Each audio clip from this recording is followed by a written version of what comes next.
ഇപ്പോൾ ഏറ്റവും ആശ്വാസകരമായ ഒരു കാര്യം, വലിയ പരിക്കുകൾ ഏറ്റില്ല, സാരമായ പരിക്കില്ല. വലതു കൈക്കാണ് പരിക്ക്. ഒരു വർഷമായി ഈ മക്കിമല സ്വദേശിയായ ബീറ്റ് ഫോറസ്റ്റ് ഓഫീസറായ ജയസൂര്യ ഈ വനംവകുപ്പിൽ ജോലിക്ക് കയറിയിട്ട് എന്നാണ് നമുക്ക് ലഭിക്കുന്ന വിവരം. അതോടൊപ്പം മാനന്തവാടിയിലെ റാപ്പിഡ് റെസ്പോൺസ് ടീം അംഗമായിരുന്നു. അതിനു മുൻപ് താൽക്കാലിക ജീവനക്കാരനായി ആണ് ജോലി ചെയ്തിരുന്നത്. ഈ കടുവാ ദൗത്യവുമായി ബന്ധപ്പെട്ട് ഇപ്പോൾ നമുക്ക് ദൃശ്യങ്ങളിൽ കാണാം. ഈ ജയസൂര്യയുമായുള്ള വാഹനം ഇതിലെ ഇപ്പോൾ കൊണ്ടുപോവുകയാണ്. മാനന്തവാടി മെഡിക്കൽ കോളേജ് ആശുപത്രിയിലേക്ക് ജയസൂര്യയുമായി ഈ വാഹനം പുറത്തേക്ക്. ദീപക്, ആ വാഹനത്തെ പിന്തുടരേണ്ടതുണ്ട്. എന്താണ് സ്ഥിതി എന്ന് അറിയേണ്ടത്. ജയസൂര്യയുമായുള്ള വാഹനം വളരെ വേഗത്തിൽ തന്നെ അവിടെ നിന്ന് പോയിരിക്കുന്നു എന്നുള്ളതാണ്. ദീപക്, അവിടെ നിന്നും ആശുപത്രി എത്ര ദൂരെയാണ്?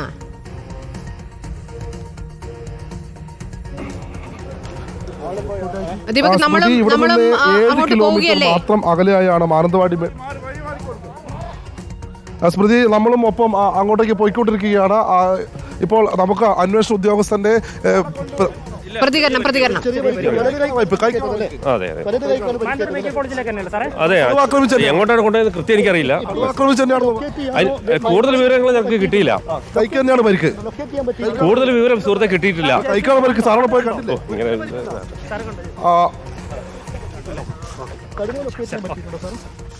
ഇല്ല, അതിനെക്കുറിച്ച് കൂടുതൽ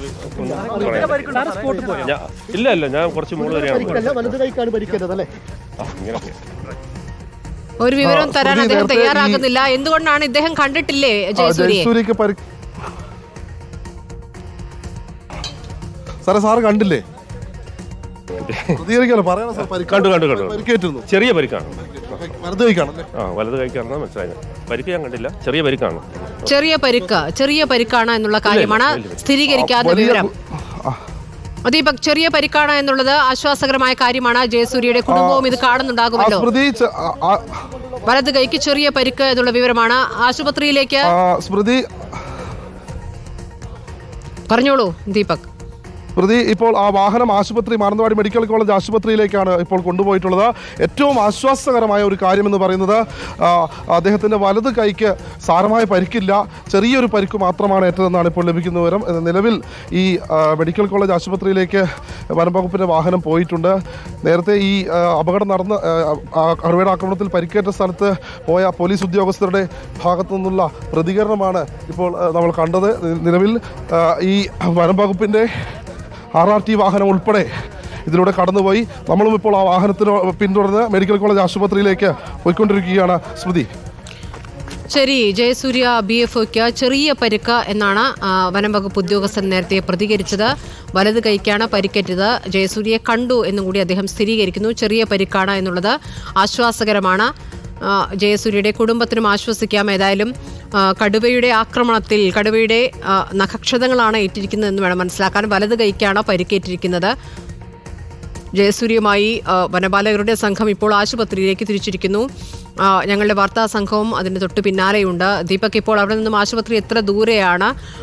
ആശുപത്രിയിൽ നിന്നുള്ള വിവരങ്ങൾ കൂടി നമുക്ക് ലഭിക്കേണ്ടതുണ്ടല്ലോ. സ്മൃതി, ഇവിടെ നിന്ന് മാനന്തവാടി മെഡിക്കൽ കോളേജ് ആശുപത്രി എന്ന് പറയുന്നത് 7 കിലോമീറ്റർ മാത്രം ദൂരെയായാണ്. അതുകൊണ്ട് തന്നെ എത്രയും വേഗം ജയസൂര്യയെ ആശുപത്രിയിൽ എത്തിക്കാൻ കഴിയും എന്നുള്ളത് വലിയ ആശ്വാസവും സമാധാനവും നൽകുന്ന ഒന്നാണ്. ദാരുണമായ സംഭവമാണെങ്കിൽ കൂടി അവിടെ നിന്ന് മുഴുവൻ ബലപാലകരും മടങ്ങി എത്തിയിട്ടില്ലല്ലോ. ഇപ്പോൾ ജയസൂര്യയുമായ ഒരു സംഘം പോകുന്നു. കടുവയെ പിടിക്കാനുള്ള ദൗത്യ സംഘം അവിടെ തുടരുന്നുണ്ട് എന്നാണോ മനസ്സിലാക്കേണ്ടത്? അത് എല്ലാവരും തിരിച്ചെത്തിയോ? സ്മൃതി, നിലവിൽ ആ വാഹനത്തിൽ, അതായത് ജയസൂര്യയുമായി ആശുപത്രിയിലേക്ക് പോയ വാഹനത്തിൽ 5 പേരാണുള്ളത്. അതിൽ പിറകിലെ സീറ്റിലാണ്, പിൻ സീറ്റിലാണ് ജയസൂര്യ ഉണ്ടായിരുന്നത്. നടുക്കായി ജയസൂര്യ ഇരിക്കുന്നുണ്ട്. ഒപ്പം വാഹനത്തിലെ മറ്റ് വനപാലകരും ഒപ്പമുണ്ട്. പക്ഷേ നിലവിൽ കടുവയുടെ ദൗത്യവുമായി ബന്ധപ്പെട്ട ഈ വനപാലകർ RRT ടീം അംഗങ്ങൾ ഈ മേഖലയിൽ തന്നെ തുടരുന്നുണ്ട്. അവർ കാട്ടിലേക്ക് തിരച്ചിലിനായി പോയ ആളുകൾ ആ ഭാഗത്ത് തന്നെ തുടരുകയാണ്. അവർ തിരികെ മടങ്ങി ഈ ഭാഗത്തേക്ക് എത്തിയിട്ടില്ല.